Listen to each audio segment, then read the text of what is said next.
19h45, la barrière info soir. Messieurs, dames, bonsoir et bienvenue à cette nouvelle session d'information du samedi 4 septembre 2021. 30 années de quête de la démocratie au Niger, progrès réalisés et défis à relever.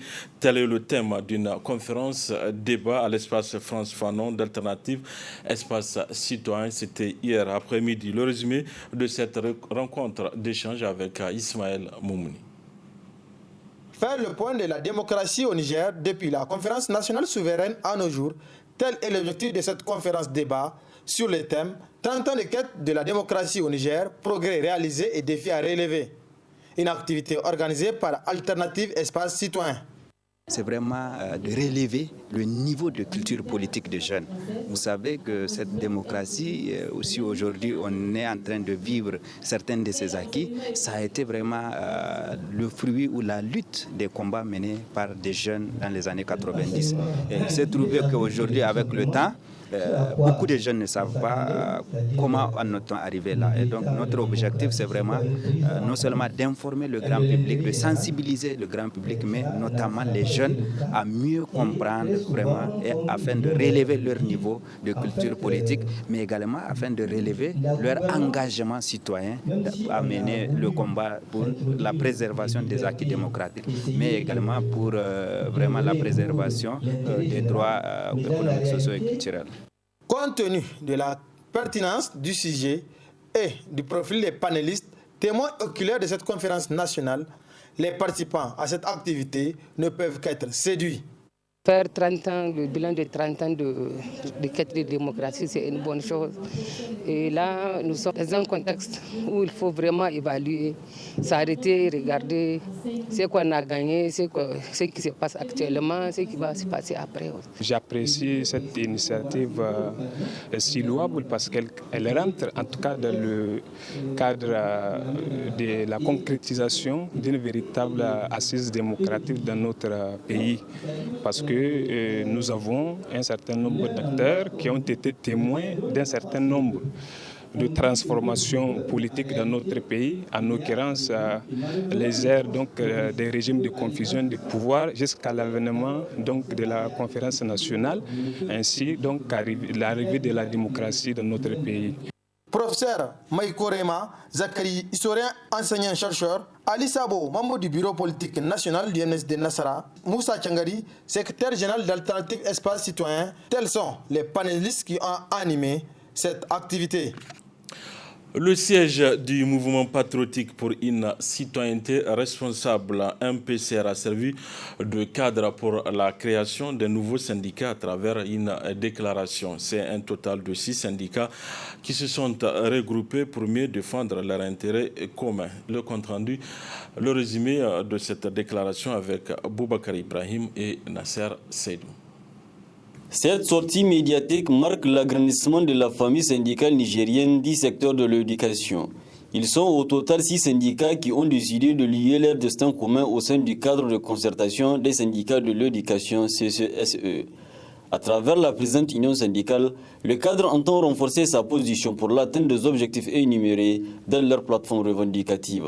Nous, syndicats, ISOCOB, SINAFSES, SINECO, SEMPES, SINAEP, UNAFS, regroupés au sein du cadre de concertation des syndicats de l'éducation CCSE, décidons de nous mettre ensemble et faire bloc pour la défense de notre plateforme revendicative composée entre autres des points suivants.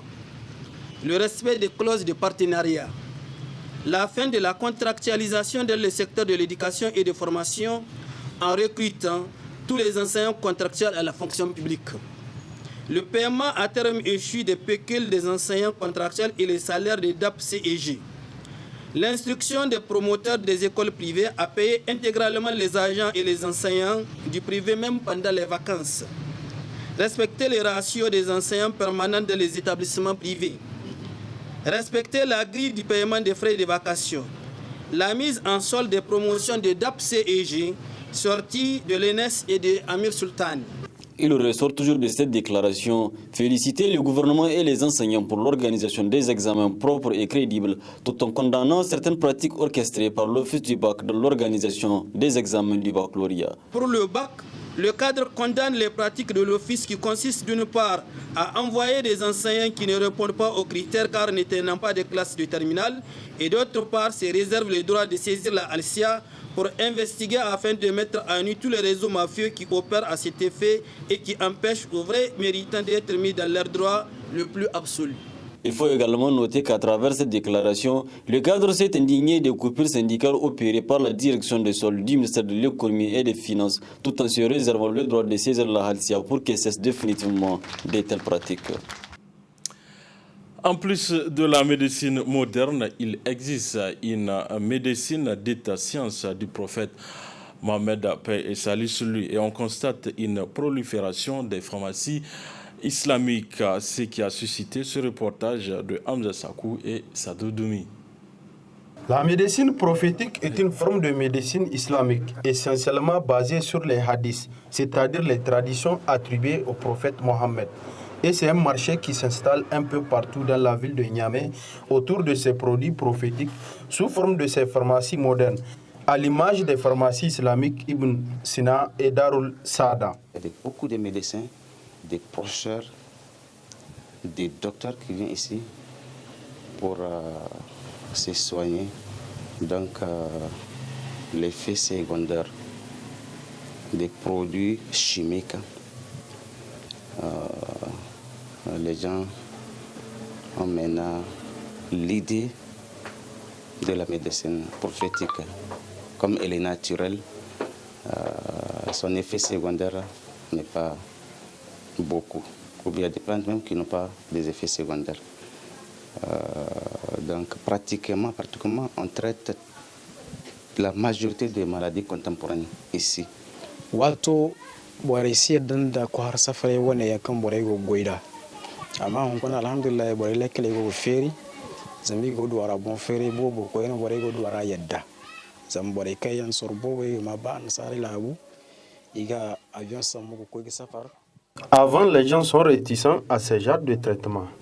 Mais Dieu merci, aujourd'hui, ils utilisent nos produits car ils trouvent satisfaction. Ces produits sont conçus à la base de la science islamique.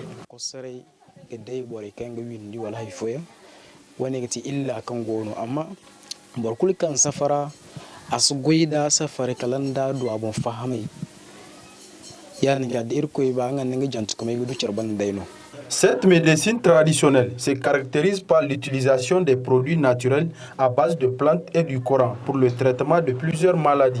On a des produits, par exemple, pour détruire les sorts, Kumbula, et leur équivalent. C'est une eau mélangée avec beaucoup de produits qui détruisent le sort dans les lieux. On a ça là. Vraiment ça là, je peux dire que c'est un miracle. Il y a encore mélange de huiles à base de 4 huiles bénies. Habba Sauda, on vous les connaît. Huile d'olive, zafran et misk. Mauvaise langue, mauvais oeil, saliguri. Irdio annabi Muhammad sallallahu alaihi wasallam ana ibnindi da aslam tare wan safarai bare mun nafandai zamba bare magano irkoni. Notre prophète Mohammed sallallahu alayhi wa sallam nous a initiés à faire usage de la médecine, de la science islamique et surtout les maladies infectieuses difficiles à traiter trouvent leur remède chez nous, Inch'Allah.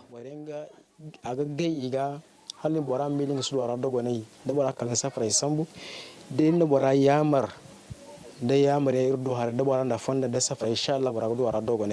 est important de savoir qu'en cas d'insuffisance de la médecine moderne, il existe bien une tradition prophétique à travers ces pharmacies islamiques faisant le traitement de plusieurs maladies. Poursuite de la série de visites des élèves distingués par la Fondation Nour, une visite qui les a conduits au 3e pont, au musée national et à l'aéroport Diori Hamani. La veille, ces élèves ont été reçus par le président de la République, Bazoum Mohamed. Le compte-rendu avec Ariata Salah et Chebou Gisso. Les élèves lauréats du prix de l'excellence et du mérite de la Fondation Nour, dirigée par la première dame Hajia Hadiza Bazoum, étaient dans l'après-midi du vendredi 3 septembre au palais de la présidence. Objectif: présenter au président de la République Bazoum Mohamed ses meilleurs élèves de l'année scolaire 2020-2021. Ainsi, le président de la République a tenu à féliciter ses scolaires primés et leurs enseignants avant de leur demander de ne pas lâcher, de persévérer afin de pouvoir réaliser leurs rêves. Mon ambition, c'est de faire en sorte que beaucoup de Nigériens, beaucoup de jeunes Nigériens de votre âge soient comme vous. Vous êtes aujourd'hui les meilleurs. Si nous avions un système encore plus performant, vous auriez été bien plus que vous n'êtes aujourd'hui. Vous qui avez le mérite d'être aujourd'hui notre fierté.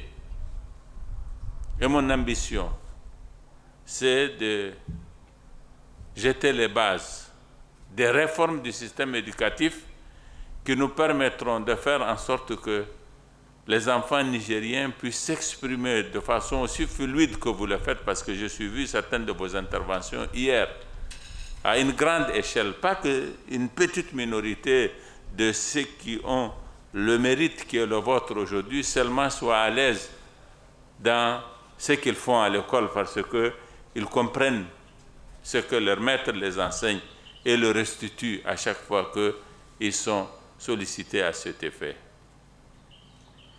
Nous avons donc décidé de faire en sorte que nous soutenions tous les enfants du Niger, même ceux qui sont dans les brousses les plus lointaines, pour leur offrir la chance un jour de devenir des personnes pleines, parce qu'elles ont acquis tout ce qu'il faut pour être une personne comme il se doit aujourd'hui. Car en effet, vous le savez bien, lorsque on n'a pas été instruit, on est singulièrement diminué. Et aujourd'hui, nous avons des citoyens qui sont loin d'être des citoyens épanouis à cause du peu de chance que leur donne notre système éducatif. Je voudrais rendre hommage à la Fondation Nour d'avoir pris le relais de la Fondation Gouri de Madame Aïssata Issoufou en maintenant le principe de ce prix de l'excellence et du mérite. Nous avons besoin de faire des enfants comme vous des modèles pour tous les enfants du Niger. Et puis, cette journée du samedi est consacrée à la poursuite des séries de visites entamées hier par les élèves lauréats. Le 3e pont, dénommé Pont Général Sénikounché, a constitué la première étape. Une occasion pour ces élèves de contempler le fleuve Niger et la qualité architecturale de l'ouvrage. Ensuite, ce fut le musée national Boubou Hama. Là, un guide a fait visiter aux élèves tous les pavillons et les cages des animaux sauvages. Des élèves très fiers de voir de très près ces animaux.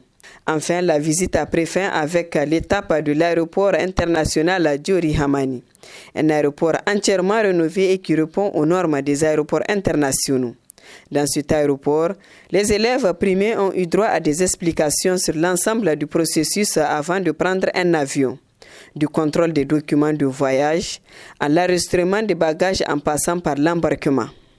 Après la visite, quelques élèves nous livrent leurs impressions. Je suis vraiment très contente. On a visité plusieurs endroits. C'est vraiment très génial. Vraiment, c'était bien. Aujourd'hui, on est à l'aéroport Diori Hamani de Niamey. On a pu visiter tout. On a vu les avions et tout. C'était vraiment génial. On remercie vraiment tout le monde, vraiment la Fondation Nour, le président, et aussi j'encourage mes camarades, mes petites sœurs à faire vraiment comme nous, vraiment, à avoir de courage pour être ici. On a vu les lions, les crocodiles, les dinosaures. Ça nous a permis de nous renseigner sur le passé et aussi ça pourra nous servir de l'avenir, Dieu seul sait. Et vraiment, pour vous dire, je suis très heureuse pour cette visite parce que ça m'a permis de me rappeler des souvenirs du passé. On est sorti pour les visites pour d'abord visiter en première partie le pont, le troisième pont, qui a été financé par la Chine, qui porte le nom du général Séné Kountché. Donc on était parti, on a vu le pont, on a pris des photos magnifiques, des très belles photos qu'on va partager. Les gens vont voir qu'on a visité un endroit vraiment au Niger, qu'on voit toute la ville à travers le fleuve. Et au deuxième, on a visité le musée national. Et on a visité le musée, on était venu, on nous a donné un guide qui nous a bien présenté les antiquités essentielles et tout. Il nous a bien expliqué, il nous a montré le lion, jusqu'à même qu'on a dressé. On a vu, il s'était relevé. On a vu les serpents, on a vu les dinosaures. On a vu même les antiquités.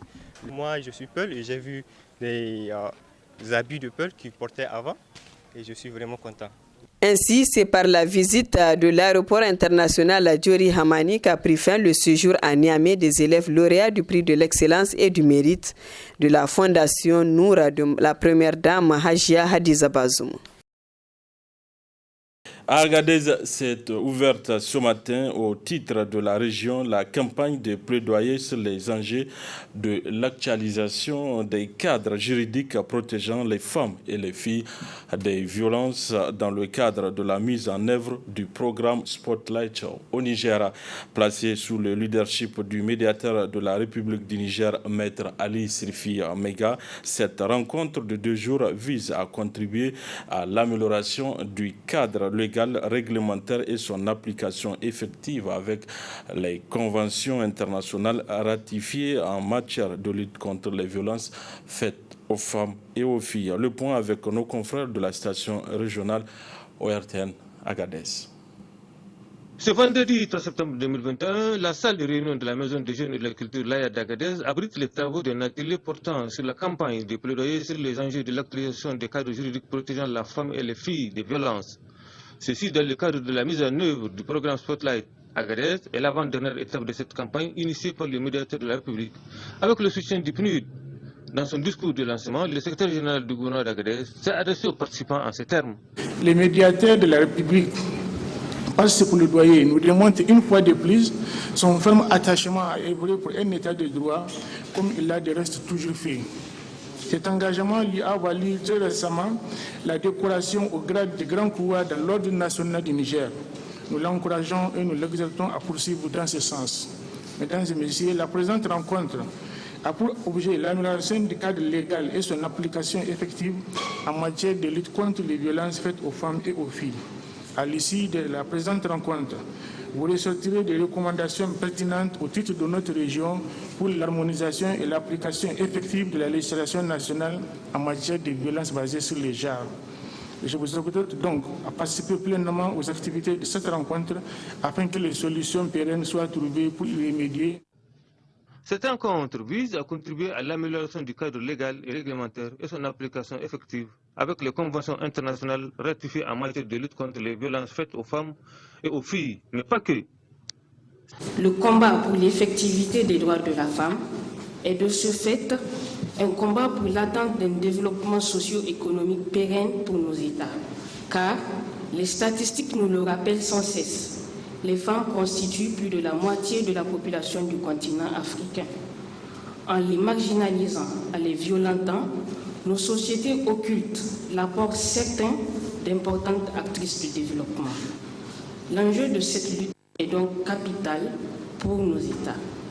Ces dernières décennies, les pouvoirs publics, accompagnés par les organisations partenaires, ont beaucoup œuvré pour dénoncer et lutter contre les violences faites aux femmes. Cependant, la situation reste préoccupante.